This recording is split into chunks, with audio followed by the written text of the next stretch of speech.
Assalamualaikum warahmatullahi wabarakatuh. Selamat berjumpa lagi para mahasiswa. Kali ini untuk membekali Anda agar mampu merumuskan tujuan pembelajaran yang ingin Anda capai setiap kali mau masuk kelas. Saya ingin menyampaikan sebuah teori yang disebut dengan taksonomi tujuan pendidikan. Teori ini dikenal dengan nama taksonomi Bloom. Ada 3 ranah yang saya kira sudah familiar untuk adik-adik semua para mahasiswa, yaitu capaian pembelajaran pada ranah kognitif, afektif, dan psikomotor. Nah, 3 ranah ini kemudian dijabarkan atau dirinci. Misalnya untuk kognitif ada cognitive knowledge, pengetahuan. Dan misalnya kalau rumusan tujuan pelajaran kita, nah ini misalnya kita mengajar tafsir surat Al-Asr.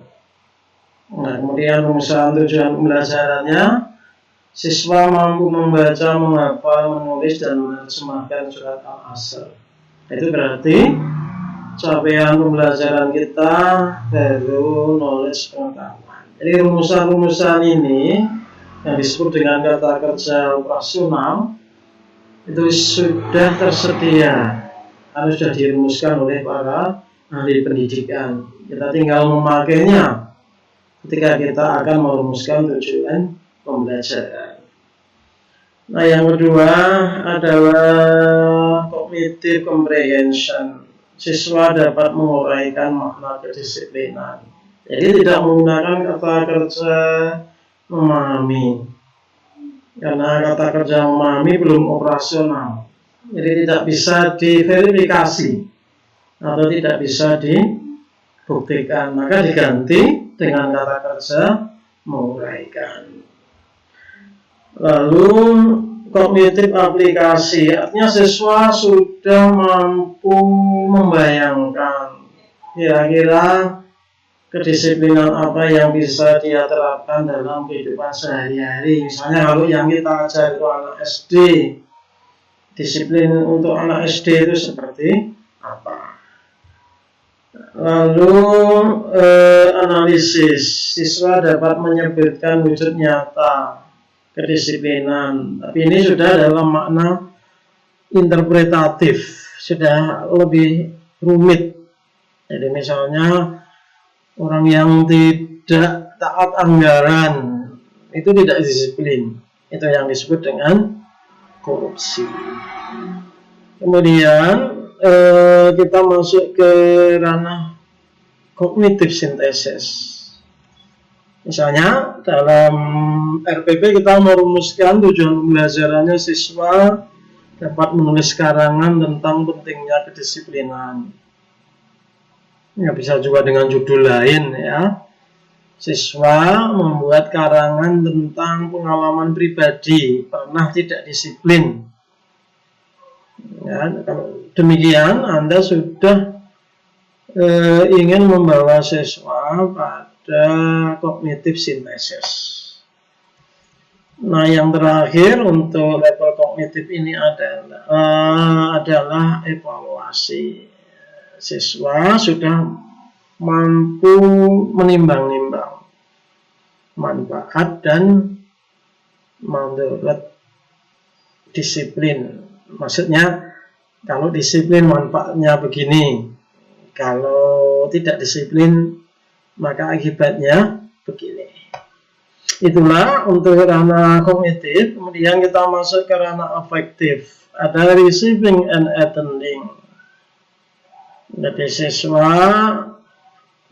menyadari bahwa disiplin wajib ditegakkan, sifat malas wajib disingkirkan. Jadi tumbuhnya kesadaran untuk menerima sebuah nilai, sebuah konsep. Lalu dia merespon. Jadi orang yang menyadari pentingnya sesuatu biasanya dia merespon. Misalnya timbul hasrat mempelajari lebih jauh ajaran Islam tentang kedisiplinan. Mungkin juga siswa banyak bertanya tentang hal-hal yang terkait dengan kedisiplinan.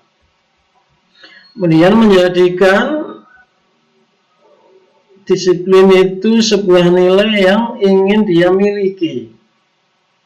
Nah, misalnya rumusan tunjangan pembelajarannya itu tumbuhnya kemampuan yang kuat pada siswa untuk berlaku disiplin.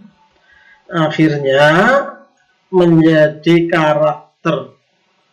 Jadi karakter itu dalam bahasa agamanya akhlak, sifat yang tertanam pada jiwa, menimbulkan perbuatan secara spontan, tidak direncanakan, dan tidak karena motivasi tertentu, konstan, tetap aja. Ya, makanya kalau orang misalnya disebut punya akhlak dermawan, ya dia dermawan kapan saja, di mana saja, kepada siapa saja.